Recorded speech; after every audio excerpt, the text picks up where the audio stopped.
The house across the street had been empty for months, boarded up, silent. So when I saw the bedroom light flick on at 2:13 a.m., I knew something was wrong. I live on a quiet, dead-end street in a small New England town. Most of the houses here are old, some passed down for generations, some forgotten and falling apart. First, their teenage son vanished without a trace. Then, the father was found dead in the garage of apparent suicide. The mother packed what was left and left in the night. No for sale sign ever went up. The place was just abandoned. The windows were boarded from the inside, the mailbox stuffed with months of soggy flyers.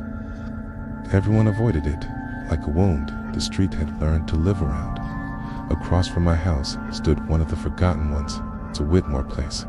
I didn't call the police. What would I say? No footprints. The frost had melted with the rising sun, erasing any trace. I convinced myself it was nothing. Maybe some local teens sneaking in for a thrill? Maybe I was just overtired. Working nights does things to your brain. Hi, the abandoned house has a light on and someone might be barefoot inside.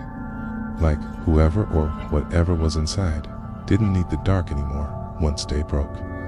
One night in early December, as I sipped coffee and stared out at the quiet street, I saw the faint glow.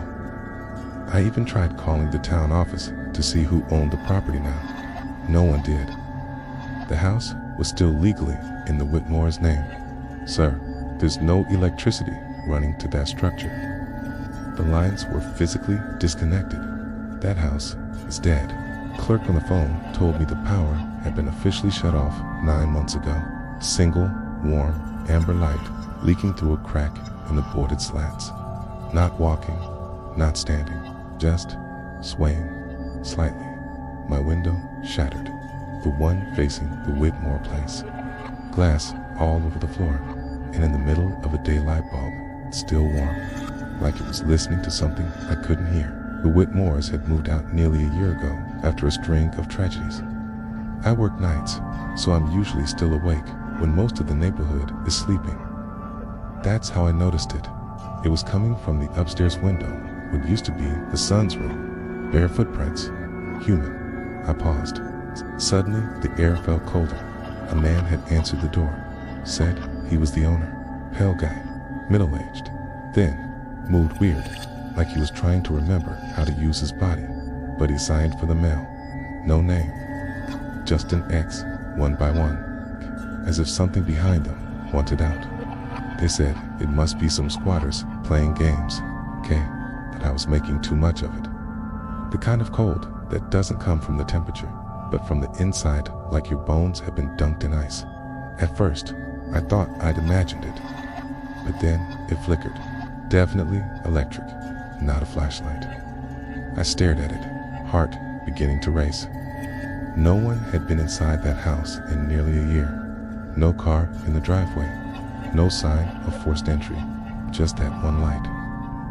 I wanted to believe maybe the power company had finally shut everything off and a current spike had caused something to trigger, but the light stayed on, solid, still. I grabbed my coat and crossed the street, telling myself I just wanted a better look. As I stepped onto the lawn, I noticed something that made my skin crawl. Curiosity got the better of me. There were fresh footprints in the frost, leading up to the side door. I backed away and returned home, locking every door and window behind me. The next morning, the light was off, but then it happened again. The same time, 2:13 a.m. Every night for a week, the light turned on, in always the same room. The worst part, it never turned off. It would stay lit until the first rays of sunlight bled into the sky. I started documenting it. Took photos, time-stamped videos. Must be a mistake, I said. She paused. That word dead stuck in my mind. That night, I didn't just watch from my window. I set up a tripod, and around 2:13 a.m., right on schedule, the light came on. But this time, something moved in front of it. Just for a second. A silhouette. I froze. I don't remember falling asleep. but I woke up to a crash. I didn't leave my house for days after that. The cops came, took a report, shrugged when I showed them the footage. But then I got a knock at my door. It was the mailman. "You know there's someone living across the street again, right?" he said. I just stared. He told me he'd dropped a certified letter in the Whitmore mailbox. I didn't sleep that night. At 2:13 a.m., I stood at the window. The light came on. This time, the boards on the window began to slowly push outward. The next morning, the house was dark again, the boards intact. No sign of damage, except in my bedroom. My nightstand drawer was open. Inside was a single note in thin, shaky handwriting.